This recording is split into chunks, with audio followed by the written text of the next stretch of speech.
should do like posture. Good afternoon, everybody. Welcome to Education USA Thursday live session. I'm Shanti Mohan. I work as the Education USA advisor at the USIF Center in Chennai. We have with us today Dr. Amy Alako, Associate Professor of Religious Studies and Director of Multi-Faith Scholars Program from Elon University. She's accompanied by Ms. Anya Fretzel. She's presently a Fulbright Student Research Fellow in Chennai, and she's also a 2018 graduate from Elon University. We welcome the audience who have gathered here at the American Center in Chennai, and also those who are joining us live through Facebook. In today's session, we will be talking about shortlisting universities, which is one of the important aspects in US university application process. It plays a major role in deciding whether are you getting into the right fit university for you. So I request all of you who are joining us today to pay a lot of attention to the details that's going to be shared by Dr. Alako. So that would help you continue your process. So before we go ahead, I just want to give a few tips about this. Education USA provides services for international students like you. Our mandate is to provide you the most accurate, comprehensive and current information on US higher education. And apart from that, we also recommend if a student is planning to attend a university in the US, they should start this process of the entire process of application 18 months prior to getting into a university.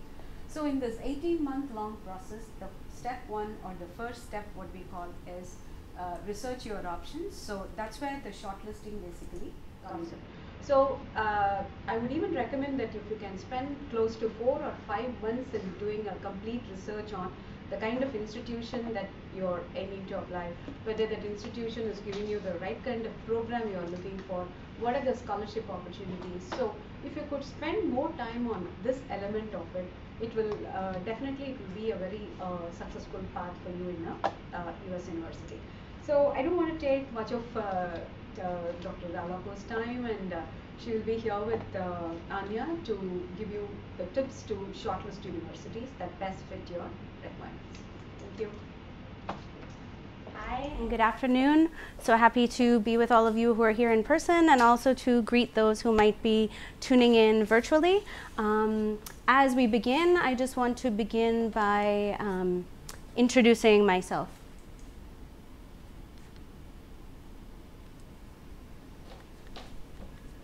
Yeah.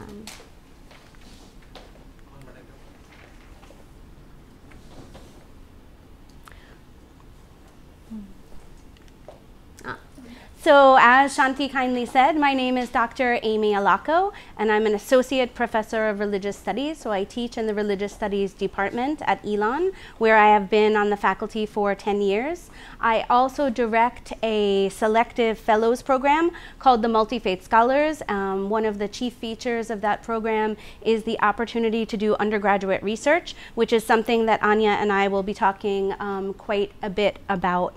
And so like many liberal arts universities, Elon really emphasizes what we call the teacher, scholar, mentor model. So of course we are expected to be excellent classroom teachers, and that is our primary identity, is being a teacher. So our average class size at Elon is 20 students. So we think very carefully about the ways that we present our material in the classroom. So my area of expertise is Hindu religion, and my secondary area is Islam and gender. So the courses that I teach are about Hinduism, Hindu goddesses, anthropological approaches to the study of religion, courses on Islam, and particular ritual practices. I've been working here in Tamil Nadu now for more than 20 years, since I was probably the age of some of you. I came to Chennai first in 1995, so maybe before some of you even came along. The second identity there has to do with one scholarship. So I've already told you what my areas of expertise are in. I wrote a dissertation about Nagadosham and snake goddess traditions here in Chennai, and I'm currently working on another research project that has to do with rituals and gender and change here in Tamil Nadu. So my work has been based in Mylapore primarily. It's where I've lived off and on over the course of many years. And then the third set of identities that we have as professors at Elon have to do with our mentoring practices. And Anya is an example of a student who I've mentored over the course of more than 4 years. She'll be able to talk a little bit more about that.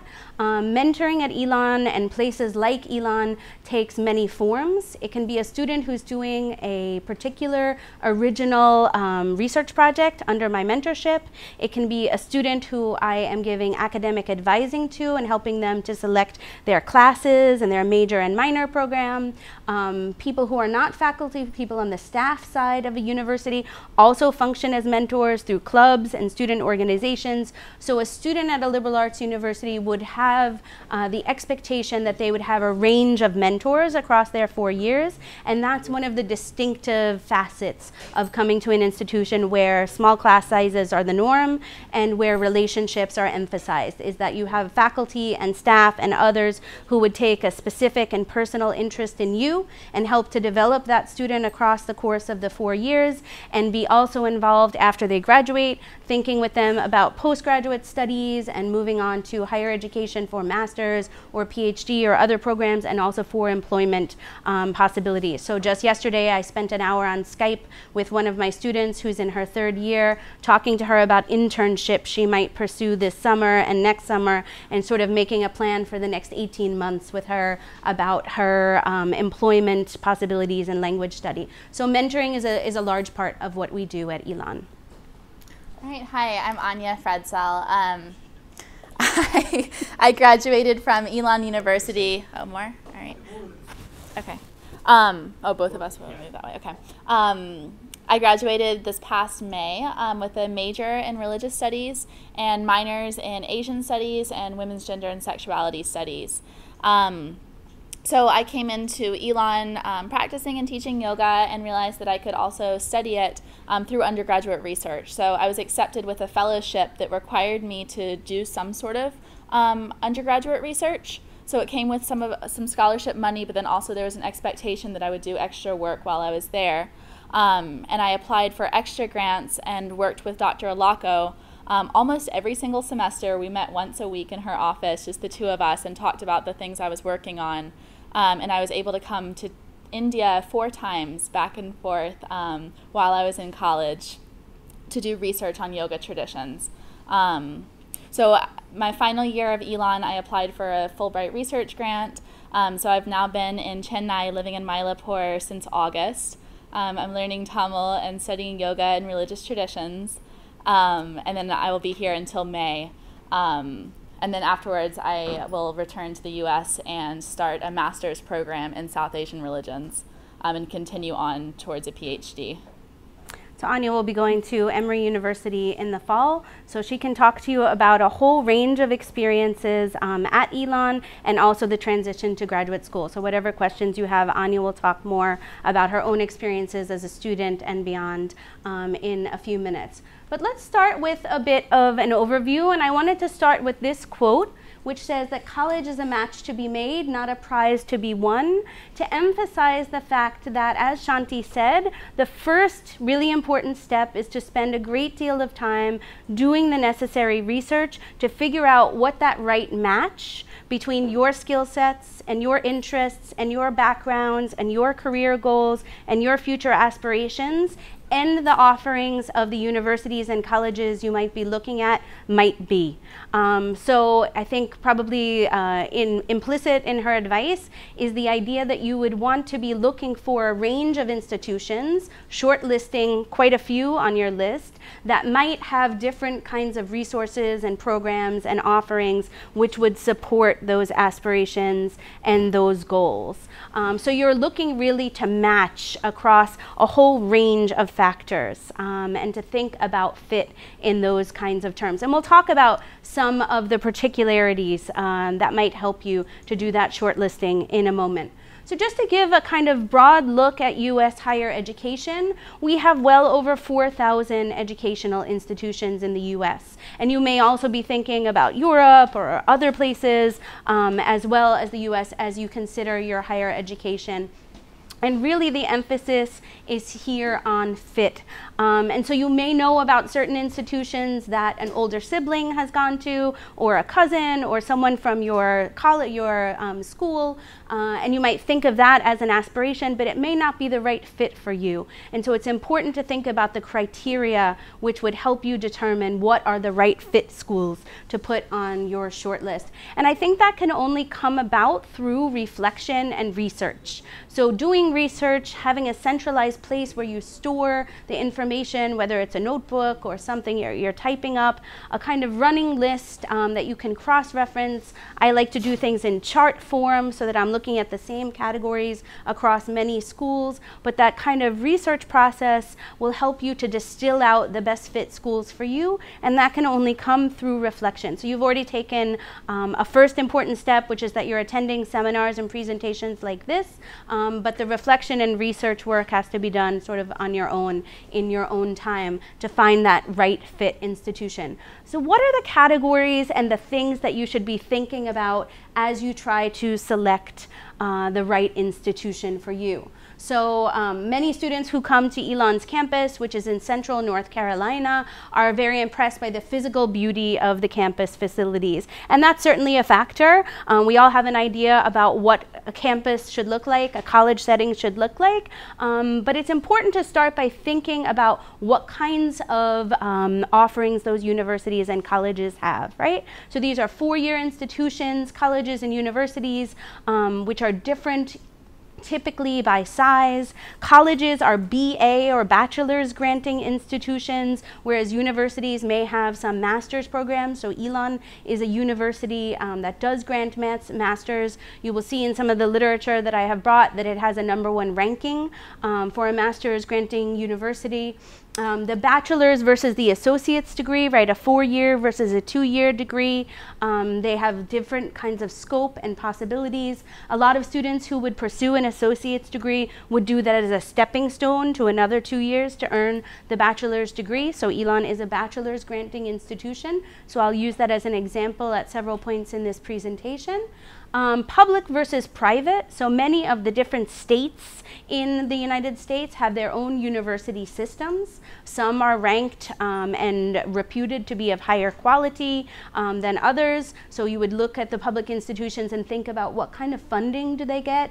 What are the ways in which the changing political winds may influence the kinds of resources or programs of study that might be available at those institutions versus private ones, which are not subject to those same kinds of external forces and that have their own endowments and are not centrally run at the kind of state level, but are actually standalone independent universities that are private in nature.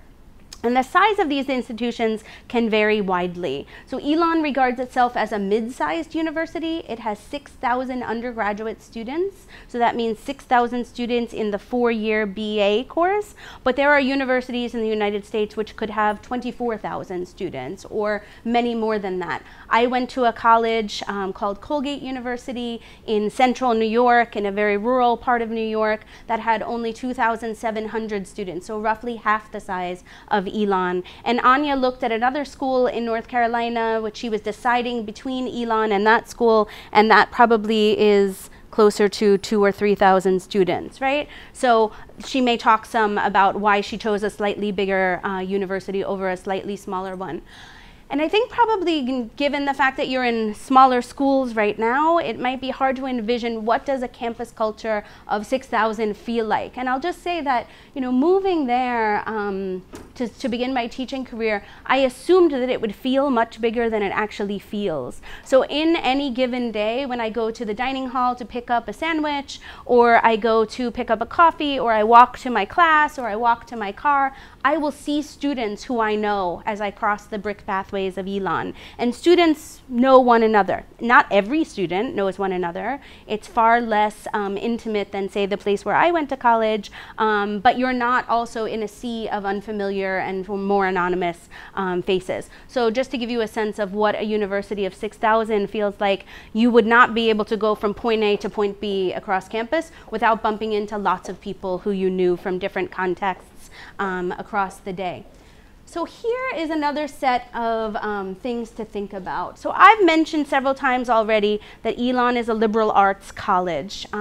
We are grounded in the College of Arts and Sciences, and in the brochures that I have, I'm not sure where they are, a list of all the different major and minor programs of study in the College of Arts and Sciences is outlined. And I'll talk a little bit about what we call our core curriculum, where students, no matter what their course of study, would have to take a certain number of courses to give themselves a grounding in what we call the liberal arts, right? So big categories like society or expression or civilization, the sciences, right? We want students to have some broad grounding in all of those areas so that they come out as a well-educated and also well-rounded student. A research university is typically larger.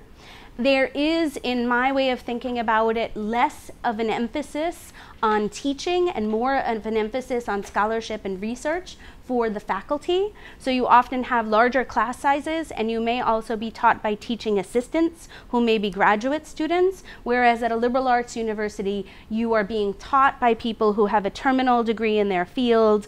Typically that's the PhD, but in some disciplines it may be like a bachelor's of fine arts or something like that.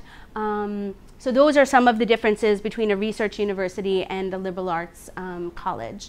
The community colleges that we talked about earlier are the ones that give the associate's degree, which is typically a 2-year degree.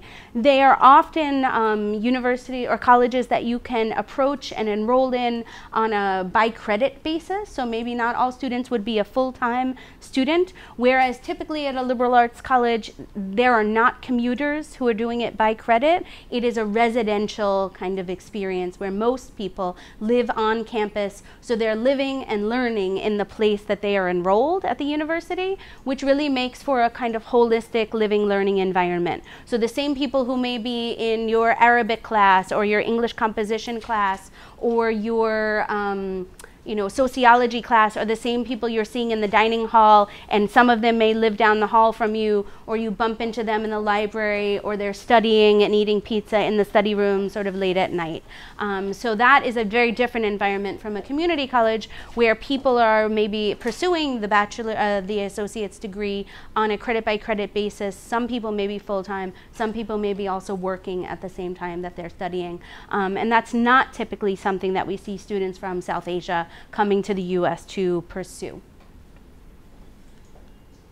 So why study in the United States? And here I'll go through the points that I have listed out, but I'll also say to Anya that if she has other kinds of things to add, that would be really useful. While she was a student at Elon, Anya also enrolled at the University of Cape Town in South Africa for 1 semester of study.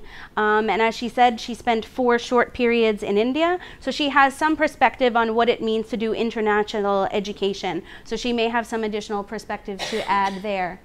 So one thing that we try to emphasize with students who are considering coming to the US to study is that you may have an idea what it is that you want to do when you arrive at university, but we really encourage you to maintain an open mind and to maintain some flexibility, because you're going to be exposed to fields of study and areas of research that you previously have not envisioned. So many of you, for example, might not have ever thought about women, gender, and sexuality studies as an area for study and research to take classes in, which Anya mentioned was one of her minors. So we really encourage students to come with an open mind and to maintain that flexibility so that they can think about choosing and selecting their course of study both after they've taken some classes and in conversation with their academic advisor, which would be a professor who taught the student in their first semester, someone like me who would sit down with you and say, what are you interested in? What are the things that really excite you intellectually? What are your possible career goals, knowing that people often shift their career goals over the course of the 4 years? For example, in my field, which is religious studies, very few students enroll in college thinking, I want to be a religious studies major. Did you enroll thinking you wanted to be a religious studies major? I wanted to be biology, and then I took chemistry, and it did not excite me very much. And so I switched on over. So you took a course in religious studies that kind of lit your spark? Yeah, I took Hindu traditions my first semester at the same time I was taking biology. And I fought it for a while. I moved to public health for a little while, and then I was going to do public health and religious studies. And then with the research I was doing, I eventually moved fully into religious studies. So Anya had that kind of open-minded flexibility. She started out with one idea in mind. She thought also, I think, at one point about exercise science as a possible discipline to pursue, and maybe took one class in exercise science. Yeah, well, I had 1 year of taking different classes in different fields and trying them out and seeing what was interesting and what didn't appeal to me as much. And I think the lesson there is that phrase Anya just used about trying something out, that's not considered a failure or a dead end or a false start in our system. She still graduated on time. All of those credits counted toward graduation.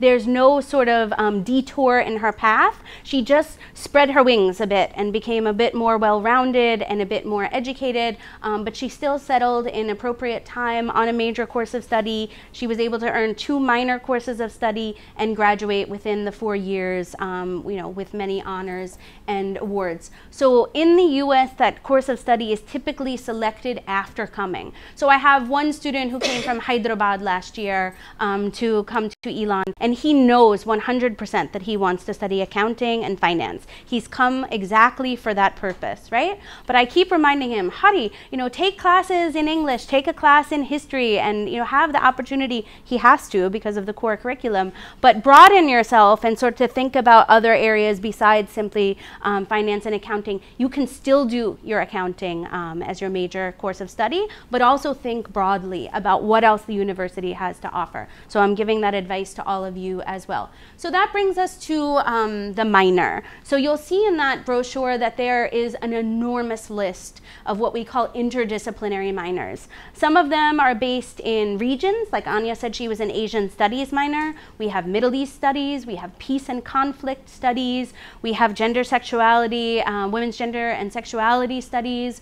We have a whole number, adventure-based learning, chain supply management, all kinds of different things in different areas.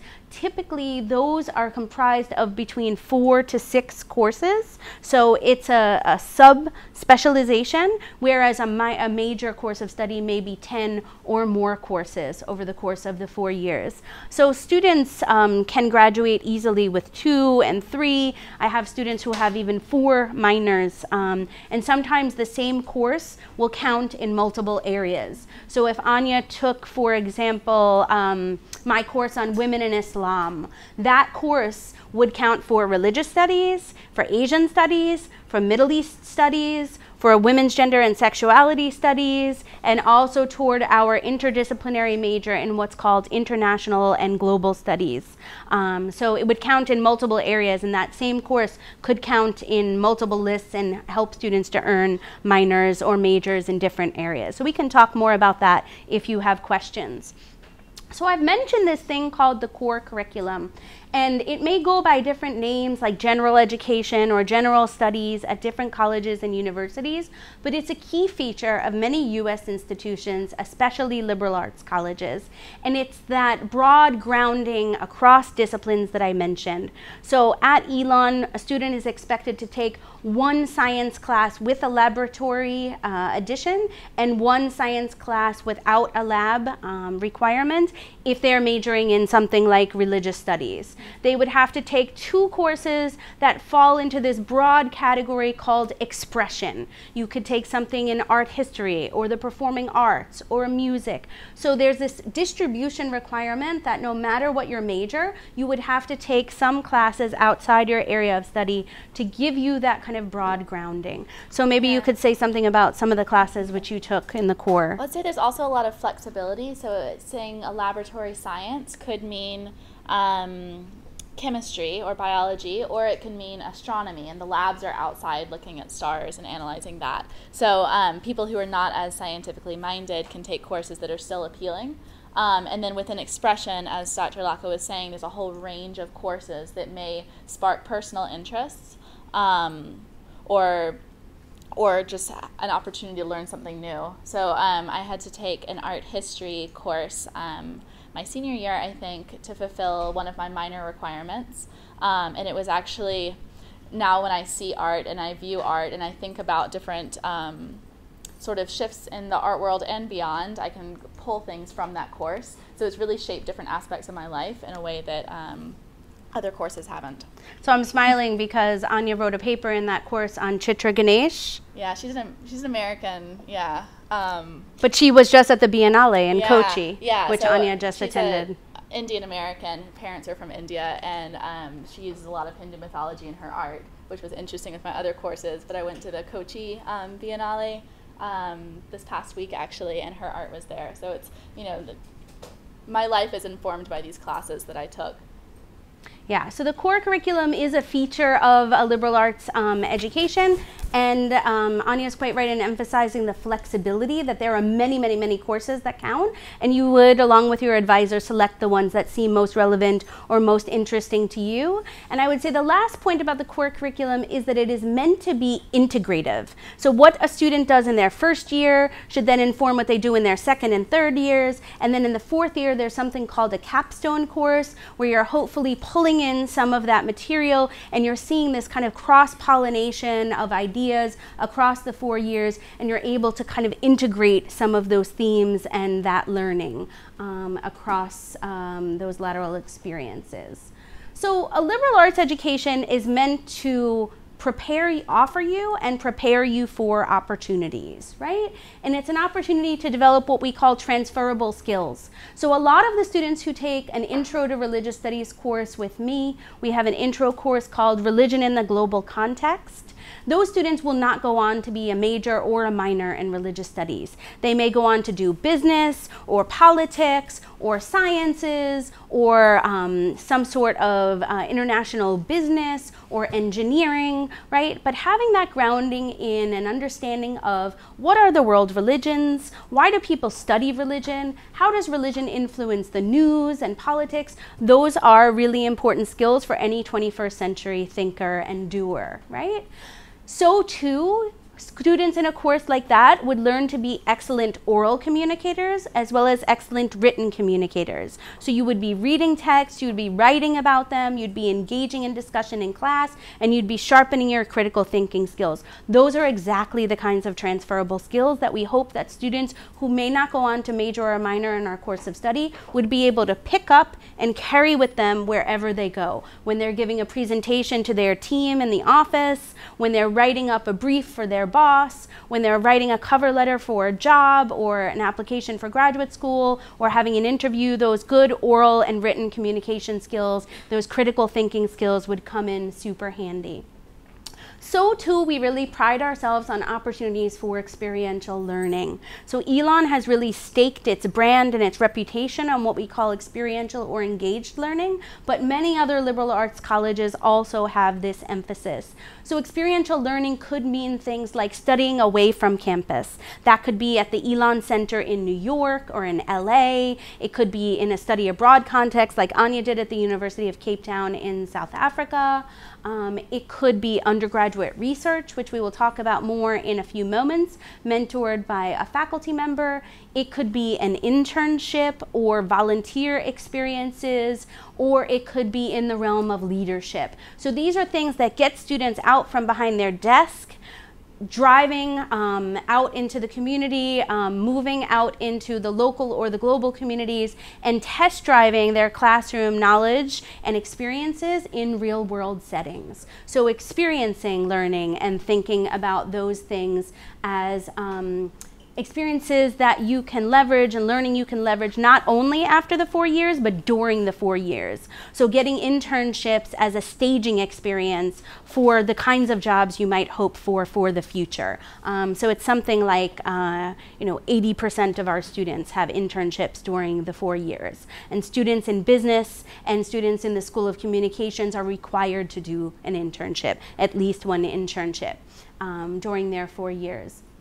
And then I've also mentioned the fact that Elon and many schools of its sort our residential campuses, where students live in what we call the dorms or the neighborhoods, right, which you might call a hostel. They have a meal plan typically, so they're eating in university provided dining halls and facilities, and we have such a variety of those. It's actually a little bit overwhelming, and we just opened some new ones since Anya has left, which she will be very sad about. Like, we have a really nice new juice shop and really beautiful new salad bar, etc. So we're always innovating in terms of our dorm space, the kinds of configurations of sleeping arrangements and study spaces. A lot of our newer dorm and sleeping facilities have classrooms right in them, because we're trying to create very intentional communities between the students who live together and the students who learn together. And those spaces then in the evening can be study spaces for students,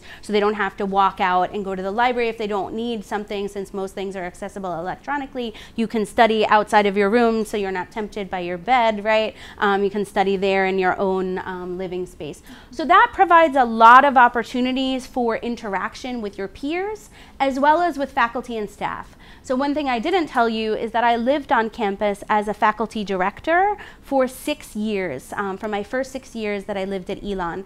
The first 3 years I lived in a living community that was for international students, primarily to give them extra support and to build community with them. And then the second 3 years I moved to a brand new complex of dorms called the Global Neighborhood, which was for students who were trying to develop global perspectives. So some were international, but most students were US based, and they were students who were really taking seriously what Elon calls the mandate of global citizenship, being a person who can move in the world with the requisite knowledge in order to navigate today's increasingly globalized world. So the residential campus gave students the opportunity to interact with me through formal programs, like on Sunday nights I used to have ice cream sundaes in my apartment and invite students over, or through informal opportunities like, you know, I'm taking my trash out and I bump into a student and I say, hey, you had an interview for an internship this week, how did that go? Or a couple of students might say, I'm thinking about taking a religious studies course,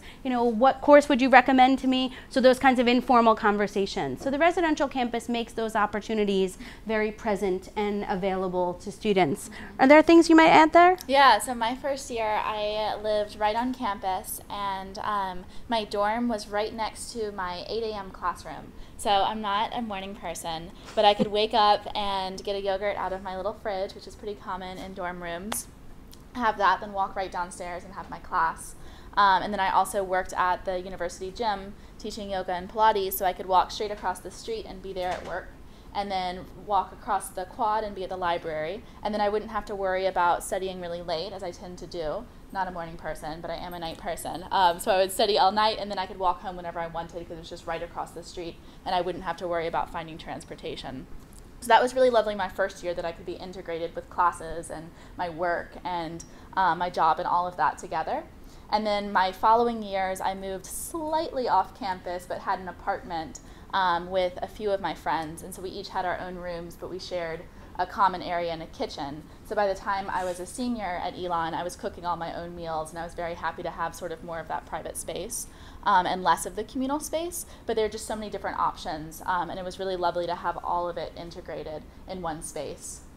Yeah, so even your apartment was university owned. Mm-hmm. Yeah. Yeah. Right, so your scholarships and all of those things sort of applied, and it came as one bill, so it wasn't like you had to deal with a separate landlord and those kinds of arrangements. Right. And some students who are in their third and fourth years who might live in an apartment like Anya, they might buy a very small meal plan so that they could maybe take their lunches in the main campus during the day when they're there for their classes, and maybe they'll take their breakfast like Anya as a portable item they could carry, or maybe cook their dinners at home. So there are lots of different options, and people put together the ones that fit for them. In the 10 years that I've been at Elon, our dining has really shifted to have a lot more options, so that students who might have dietary restrictions, they might keep vegetarian, or they might think about halal, or they might think about kosher, or other kinds of things, have a lot more options. So that's one way that we have moved further toward being an inclusive community that really thinks about diversity and global citizenship and global engagement in ways that are reflected in our living and dining options, as well as in our academic calendar in terms of what religious holidays and cultural festivals we recognize on campus and celebrate, in terms of the chaplains that we have on campus. So like our imam or our Catholic priests, or people who are there to do kind of social program as well as religious programs that would be appealing to a wider and more diverse body of students. So as you think about your college search and as you embark on this process, wherever you might be in that process, identifying that right fit, to come back to that, again, we emphasize research and reflection, and so much research that I've written it there 3 times. So obviously the web is the first place that you're going. You're looking at individual college websites. Probably you're looking at also rankings and ratings, especially the kinds of sites that are geared for international students looking in who might not be able to visit a campus before they enroll in a campus. Some of you will have college counselors with whom you can work at your schools, and some of you might think about retaining somebody on the side who you might work with. And even if you're not going to do that on a private basis, maybe an older cousin or a friend who's graduated from your school who's studying somewhere else outside of India might be that go-to person to ask those questions. And I think really what we're emphasizing here is a collage of information coming from different sources helps to create a bigger and a fuller picture that you can then use to make some good decisions. And there are admissions counselors at different institutions whose job it is to answer your questions and to talk with you. So on the multi-page brochure that I have, Miss Ebby Fuller and Mandy Herrera have given their contact information, including their web chat IDs and their cell phone numbers, because what they really want is for international students who are considering our university to reach out to them directly and ask the questions that they have. They know that you have particular concerns about the transfer of credits, or the ways that your transcripts might show up, or the kinds of needs that you might have that might be a little different from a student growing up in the US for whom this process might be a little more transparent. And so they really encourage you to reach out to them. And every school has people like that whose job it is to answer your questions. So Anya right now is in the process of getting ready to start her master's program at Emory University, and she's corresponding pretty frequently with the admissions counselor who's in charge of the master's students. And so even though she's US born, she still has lots of questions. She's never been in a master's program before. And so she's getting them answered by the person who has the right answers there. And that person's been helpful in those regards.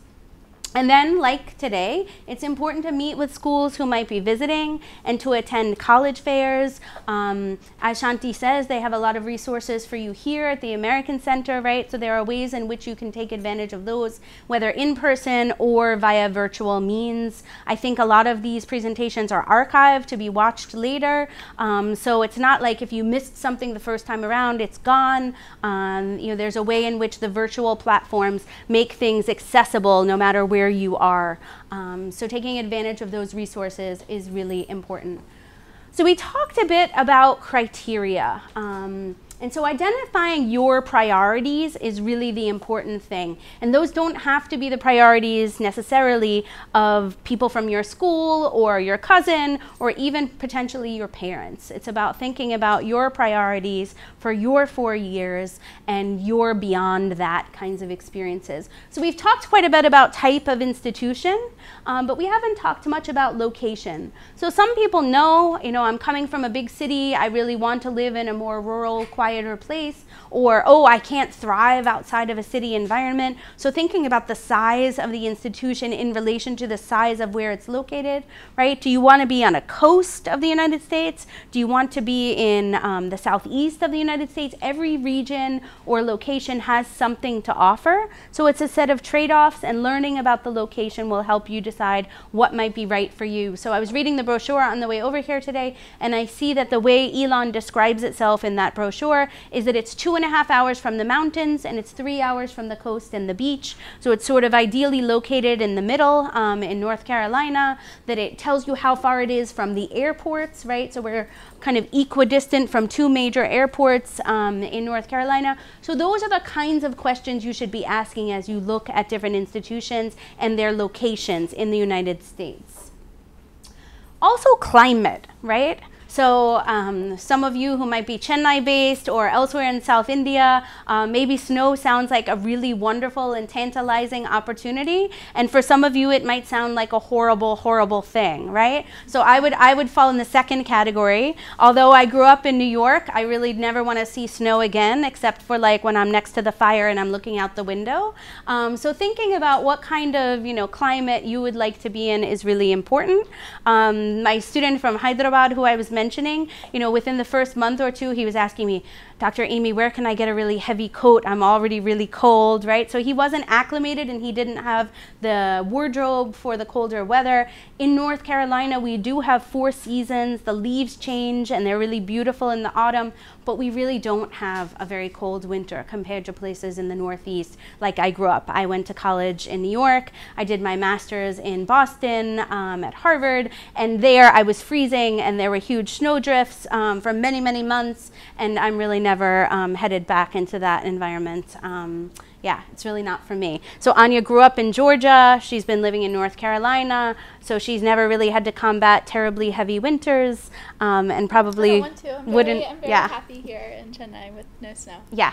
So we come to know ourselves in terms of climate. What's exciting to us, and maybe what's not. So Anya did a Tamil language program in Madison, Wisconsin this last summer, and it's really beautiful by the lake in the summer. But in the winter, yeah, there's a lot. I mean, I haven't been there for the winter. There's a lot of snow. It's a terrifying place. But some people love it. So some people that I was living with this summer really get into snow sports, and you can ski on the frozen lake and things like that sound really fun. So you have to think about that. Anything. We're kind of a negative.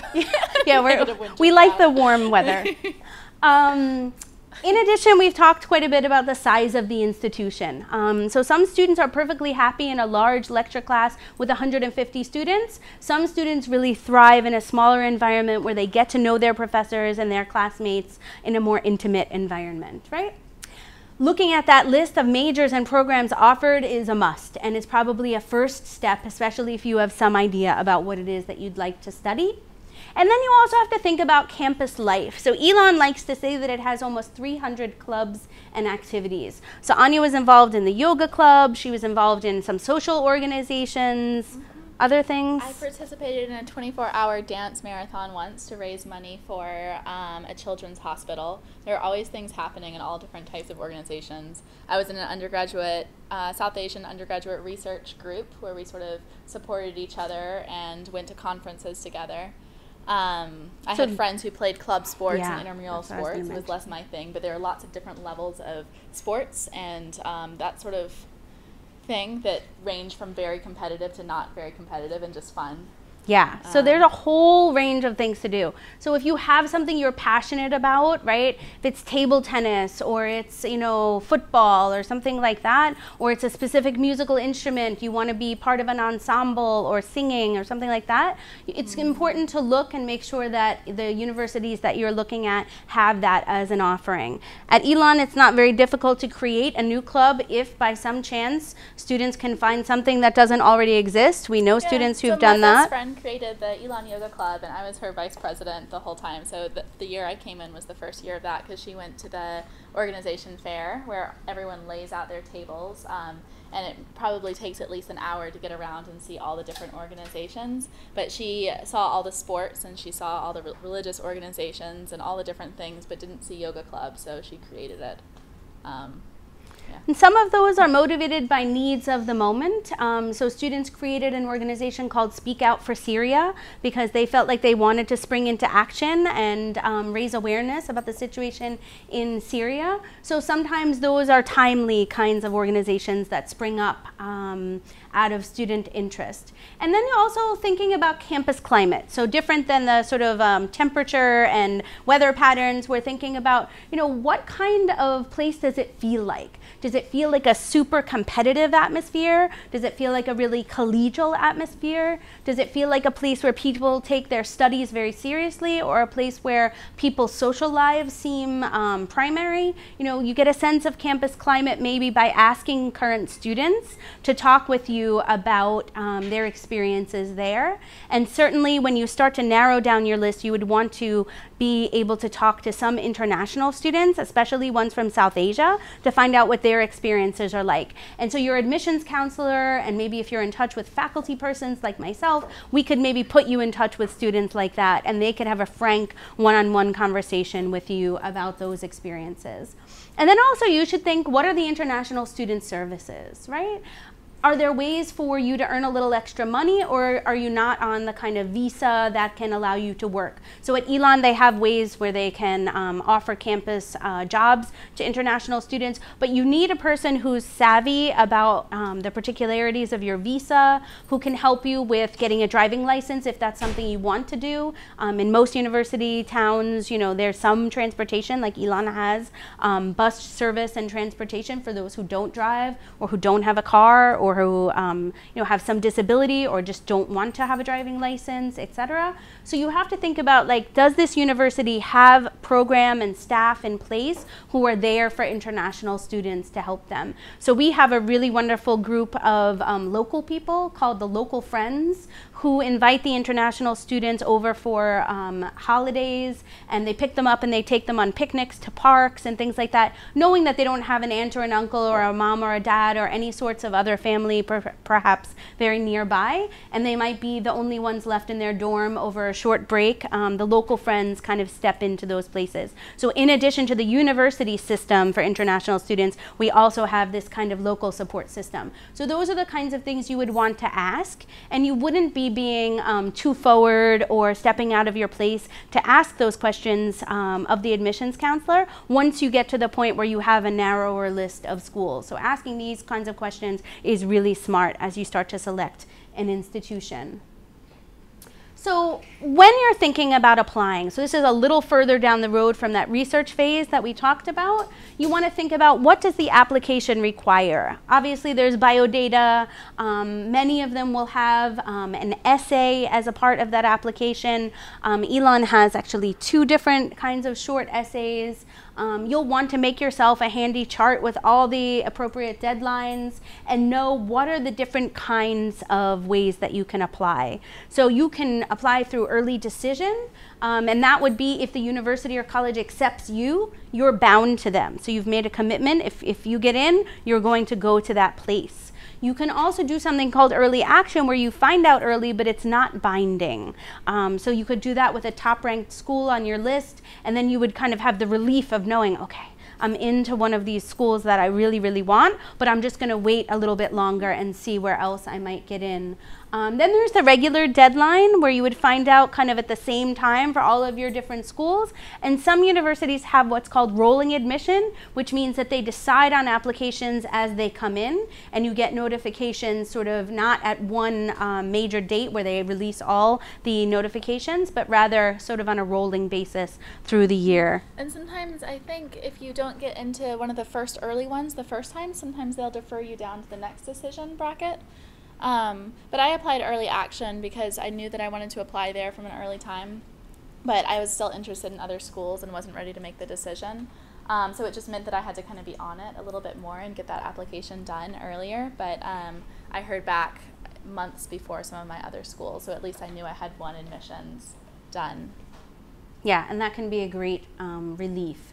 So you want to think about how selective are the institutions you're looking at. So one sort of like common bit of wisdom is that you should apply to a couple of schools that are reach schools, meaning a little bit higher than your sort of grades and scores and things might make it a shoo-in or a guarantee. Then some that you expect to get in, and then one maybe what they call safety school, a school that you're pretty well guaranteed to get in, so that you have a range of options and thinking about that. And then also obviously obviously finances matter a great deal. So what are the costs of these institutions? What kinds of scholarships can you apply for as an international student? What kinds of financial aid is available for students with your kinds of backgrounds, skills, achievements, etc. And so sometimes it really makes sense to cast your net a little more widely, because costs can be heavy and they can vary widely, and the kinds of scholarship funding that international students might be eligible for also varies from institution to institution. So you want to give yourself lots of options. So in terms of thinking about university selection, I would really emphasize this idea of fit over simply rankings and ratings. So when you're looking from India across to the US, it can seem really daunting and really confusing and really hard to sort out what is, how do you select the institution which might be right for you. And so rankings seem like a perfect way to say, this is the top school in my area of study. This is the top school in my area of interest. But that leaves out a lot of these factors that make it a good fit for you, like some of the criteria that we listed on one of these earlier slides. So I would really encourage you to look beyond simply rankings and ratings and really peer into the things that might make it a good fit for you, your personality type, and who you are now, but also who you might grow to become over the 4 years that you study there. And I'll just say really quickly something about what does success mean in a US classroom? And then I would ask Anya maybe to say something more about that, since she's had this experience very directly.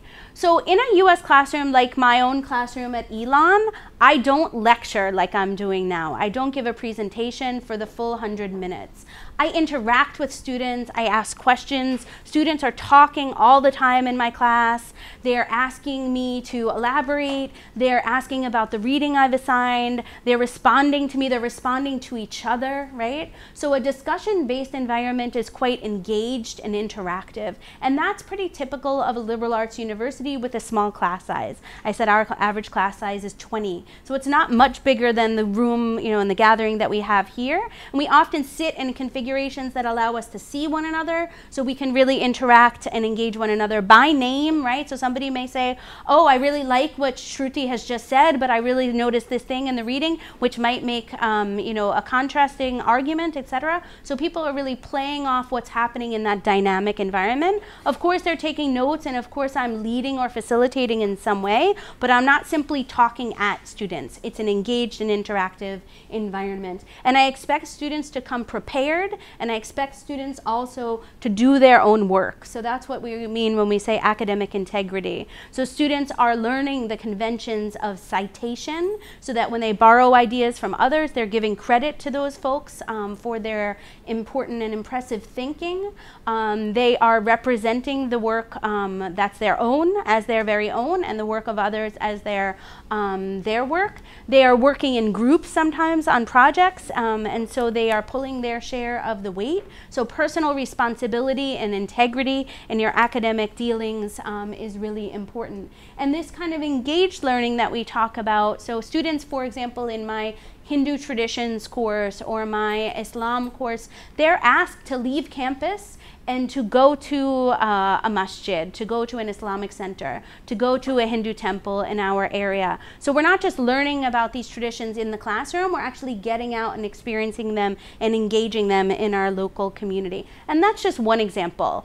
Students in marketing classes are finding local businesses who need advertising campaigns developed for them. And they're actually developing advertising campaigns for real live businesses, and they're competing for those contracts.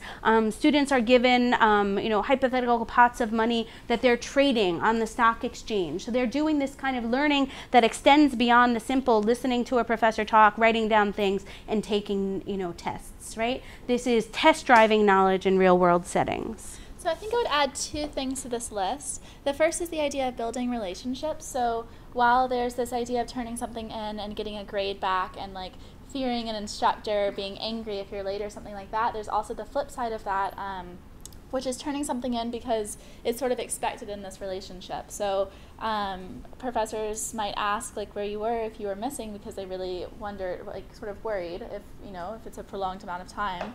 But also it's sort of an ongoing professors can be a source of support, and so if you don't show up or turn things in, then it's denying that as well. And Dr. Locke and I have obviously become very close and are hanging out across the world now, which is not super common of every single relationship, but I love running into a lot of my professors because we have this sort of set of expectations of each other, and then it's more than just sort of the grade itself.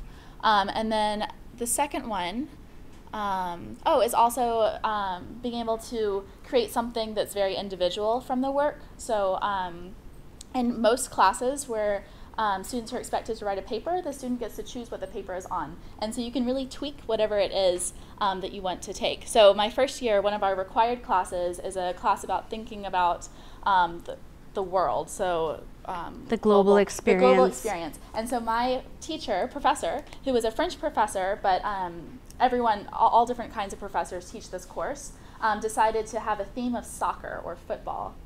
So football as it's practiced around the world, and we're learning about different places around the world through football. And I knew I was interested in gender, but not very interested in sports. And so I actually wrote a paper on soccer moms. And so who were the mothers and the family people who were supporting the athletes, the players. And so I got to shape that class to be what I wanted to, and I was actually creating something rather than just regurgitating information. Yeah, that's a really good example of how you can leverage particular assignments to fit with your own interests and things that you want to learn about. And lots of other examples we can share with you there. So maybe I would ask Anya, and I'll stand close to you so you can have the microphone. I'd ask Anya maybe to talk about some of the reasons why she chose Elon. Okay. So my senior year of high school, 12th grade, 12th standard, I had the opportunity to take college level classes at a local university, so a state school. The classes were huge. There were a ton of students, and I went and I did the work. But in those classes, I never actually really spoke to my professors. And I realized when I was applying to colleges that I wanted to have a smaller setting so that I could build relationships with professors and with staff and with other students in one place. So I knew I wanted to apply to slightly smaller schools. So that was one thing. So class size and mentoring. I also knew that I wanted to go to a fairly rigorous college. I wanted there to be high expectations and have lots of opportunities leaving. I think we probably all want that for ourselves and our family members. And then, so my family lived in South Africa when I was growing up, so I knew I wanted to study abroad, and that's something that Elon really emphasizes. So that was part of my decision, was are there study abroad programs that I could engage in. And then I'd say actually research opportunities is up there, but I don't think I realized that I wanted to do it until I arrived at Elon. So I'll say now that one of the slides earlier said best fit, not perfect fit. And I think I applied to 6 colleges and universities. Elon was sort of mid-range in terms of size. I applied to 2 that were smaller and 2 that were large state schools. So one was for funding, it was in my state, so as an American citizen, I would have gotten extra funding there. But, and they were also, I had a couple of reach schools that were maybe more rigorous and more prestigious than Elon. And I had a couple of fallback schools that were a little bit easier to get into, and I knew that I would get into them more certainly. And so then when the selection time came, I was accepted to most of the schools, I think. I can't remember exactly. But I actually was accepted into one of my reach schools, more prestigious schools. Both in my master's program and my undergrad program, I was accepted into schools that sound better on paper. By rankings, maybe? By rankings, yeah. So other people might have heard more about them, and they might be more impressed to hear that I was going to one of those schools. But I chose a school that was perhaps slightly less in ranking for a few reasons. One of them was financial. I got better scholarships at schools that weren't quite as prestigious, and I didn't have to take out loans and go into debt as a 18-year-old. And now as a 23-year-old. And then another reason was I looked at all the other things that were happening in the university. And I looked at the faculty who was there and the programs they offered. So I was accepted into a research program before I even stepped onto Elon's campus. And I didn't really know what that meant. I thought it meant like scientific research and testing things in labs and running data and things that don't thrill me. But then I realized that it meant meeting with a faculty member one-on-one and traveling to India and participating in practices throughout the world and interviewing people and creating a project that was really mine and shaping my experience to what I was interested in. So I think that all of those things made Elon just feel really right. So there was also this like just general sort of settlement that I knew that yeah, all these different things were coming together in the right combination. But I think I also would have been happy at a lot of the other institutions. So it can be kind of difficult.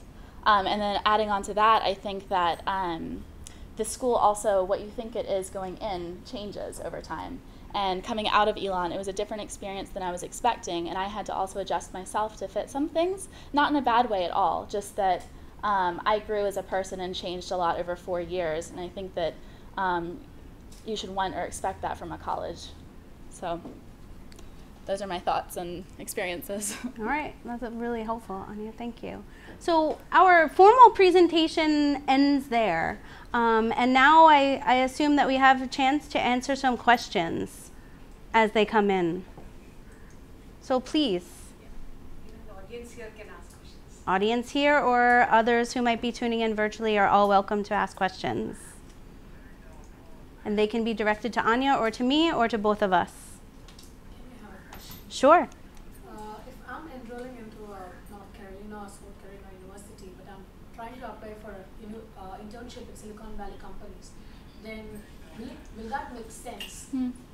Because few of the counselors says that it is not appropriate to apply for a Silicon Valley or New York kind of companies while studying in rural area. Like, I mean, while studying in a few universities in North Dakota or somewhere away from Silicon Valley or San Francisco. So the question that this student is asking is about whether it's appropriate to apply for like a California-based Silicon Valley internship if she's applying to universities perhaps in North or South Carolina or North Dakota, South Dakota, maybe somewhere that's far away from Silicon Valley. And I would say that we have students who are doing internships in Los Angeles and California and New York and actually all across not only the United States but also across the world. But one thing that probably is really important in the selection of an internship is to work with the internship coordinator at the university after you enroll to either help you to land those internships or to, if you've identified one yourself, to help you to link up with that or sync up with that so that that internship experience counts toward credits at your university. So I mentioned that students in the School of Communications and our School of Business are required to do an internship. There is a coordinator who approves every single one of those internships and makes sure that it fits the number of hours and the level of rigor, right? So if you're just like going and like fetching coffee for people, you're not learning a whole lot about your area. So they oversee that to make sure that your role is appropriate and you're getting the kinds of opportunities that will really help you to grow and learn. So there's someone there to help you with those kinds of matches. So, and I think that if you have one that you've identified yourself, they can also help to make sure that it's a good one and that it's approved. So one really salient example is we have a student right now who Anya also knows who's studying abroad for a semester in Indonesia. And she's a communications student who's specializing in journalism.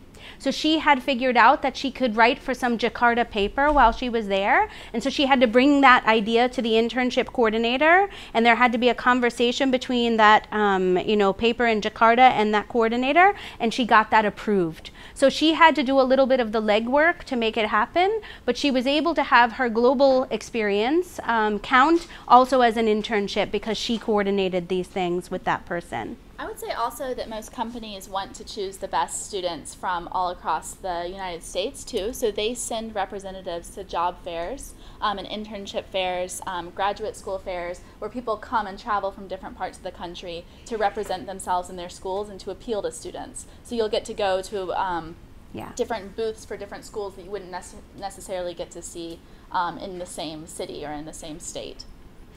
And the same thing for postgraduate opportunities. So a lot of the major financial firms, the accounting firms, they send a representative to campus and they do interviews on campus in rooms in our career center, so that students don't have to fly to their headquarters. They come and they go to different campuses and they interview people. So those opportunities are there no matter where your school is located. And we know that there are certain hubs, Silicon Valley would be one of them, for certain fields and areas. And of course, we would send students to those places. It's a great question. I have a question. Could you give some highlights about the kind of standardized test you would recommend the undergrad prospective students to take? Yes. So the question is about the types of standardized tests that students should take in order to be competitive for US admissions, right? So some schools require the ACT, and some schools require the SAT, and increasingly there are schools that do not require any standardized testing at all anymore. And so it's important to look at the specific application requirements for each of the schools that you are considering applying for. So what did you take, Anya? I took both. I took the SAT once or maybe twice and didn't really like it very much. I mean, few people actually like standardized tests, but I felt like the ACT made more sense to me and I could understand it better, so I think I ended up using those scores in the end and taking it a few more times. So for a graduate they're school, differently. It's basically the same test, just with different structures. You did not have to take the GRE in the end? I took the GRE. But you took it, but you didn't have to for all of your schools, right? Right. And the school actually, I'm going to, maybe both schools I went to, both universities, I didn't end up actually needing the scores, but I did for other ones that I applied to. So kind of you have to look across the board and make sure that you're hitting all of them for all the schools, even if one of them doesn't require all of the tests. So Anya was a good researcher. She covered her bases. She took all the standardized tests. Then she was able to be selective about who she shared the scores with. And her GRE scores, so Harvard did not require them, Emory did not require them, Harvard did require them. Okay, so some schools did and some schools didn't. So she was thinking ahead a few months out, several months out, and making these decisions. It's a good question. International students? Some would require TOEFL, but not so much if you've been educated in English medium schools. So you would look at the specific admissions requirements for the particular school that you're looking at. Excuse me. Yes. I'm currently doing my first year being in an XY university right now. If I need to study in your Elon University, what are the procedure? And do you agree with the transfer student? So the question is about transferring as a college student, as a BA seeking student, BS seeking student? BE. BE, okay. So each school will have different requirements, both for admission, as Anya was just describing, and also for transfer. And different schools have different facilities and programs in place for transfer students. So Elon has, over the course of the 10 years I have been there, really committed itself to being transparent about requirements for transfer students, having one point person and a team of staff members transfer students can work with to make sure that their credits that they've earned so far will count toward the degree, etc. Some schools are really good at that, and some schools maybe it's a little bit weaker of a system. So you would want to inquire about that, and you would want to ask a lot of questions before you enrolled so that you wouldn't have a lot of classes which you've already completed, which you would have to retake or that would not count. So some schools really value transfer students, especially ones who come with diverse experiences and backgrounds, etc. And some just regard them as kind of like later add-ons to their institutional profile and campus community. So that kind of falls under campus climate, I would say, and you would want to ask some of those questions. You know, how many transfer students do you get per year? Are those students cohorted in any way to kind of bring them on board? Like students, what are the scholarships that they're competitive for, and which are the ones that they're not eligible for? So ask the kinds of questions that will help you determine if you will really be integrated as a transfer student, and will all your credits really transfer once you enter into a new institution. And you might have to change the degree type as well, because I know Elon doesn't have a BE, but it would have something similar. You'd get a BS or a BA, and it would probably be the same topic. It would just be a different letters. Right. So that's one of the challenges of moving across context in an international setting, is that sometimes the frame of the degree is called something else. And, you know, like, for example, our economics department is in our School of Business. That's not the case at every university. So they're structured differently. So sometimes you have to hunt around a little bit to find out where do you fit. The admissions counselor can help with that as well. Is it a good point, or should I continue over here? So so the question is it a good thing to transfer, or should this student continue in India? That's a really hard question for me to answer without looking at all of your materials. So I can't give you advice on that. But I would really ask yourself, why would I transfer? What are the goals in transferring? What are the reasons to transfer? And then can I find a university who's willing to welcome me? Do I have the required tests or grades or whatever qualifications to get into that university? And would it help me to achieve my goals? And would the benefits outweigh the costs, both literal financial costs and also in terms of time or trouble or things like that? So if there's a reason to transfer, there's some goal that would be achieved by doing so, it seems like a great idea. But it's probably for you to determine, and maybe to consult with others, including those who are here, who can probably help you quite well. And also maybe whether it's easier to transfer now or do an additional degree, like a master's degree, on top of it abroad. I know I have some friends who did their BA here or their undergraduate here and then went abroad for the next degree. Yeah. But it may also be easier to transfer. It's hard to say. I have a question. Like, if they're doing their undergraduate in my major, and they have to do the the doctorate program. Now, the college or the university, should they have both in the same thing? Because somebody said that if they do their undergraduate in one college, and it's better to do it where the PsyD program or PhD programs are available.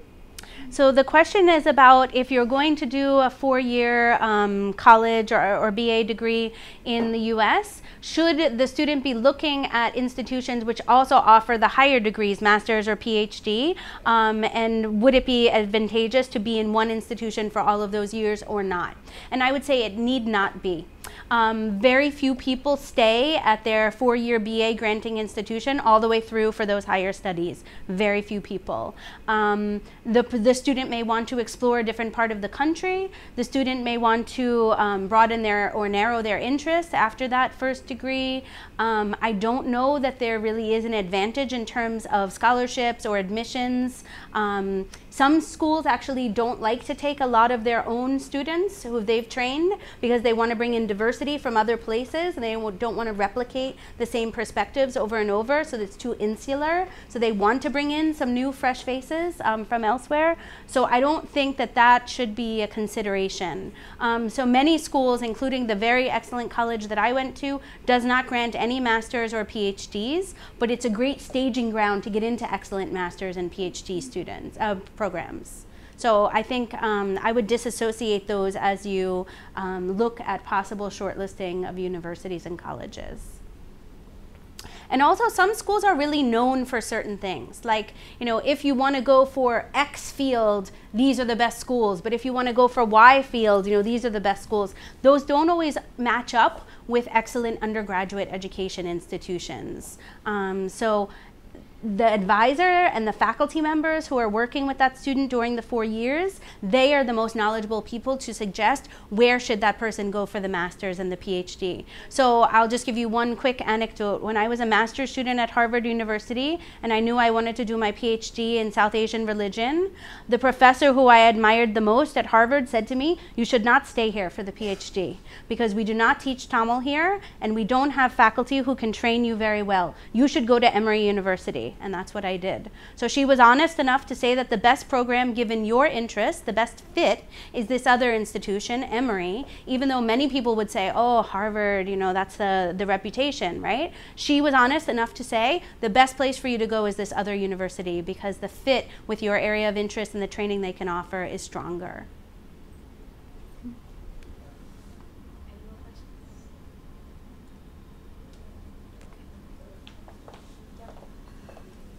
Thank you so much, Dr. Alako, for giving us a great detail about shortlisting universities and stuff.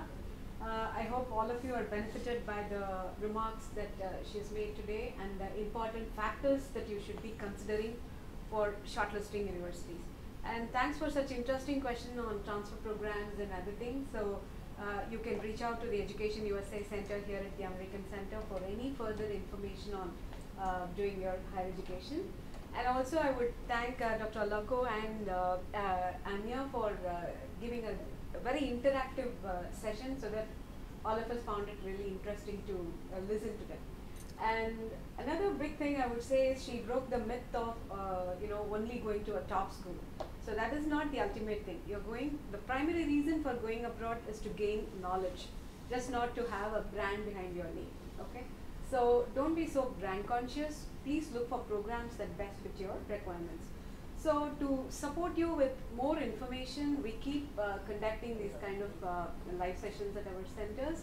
So one that is coming up in the near future is on March 12th.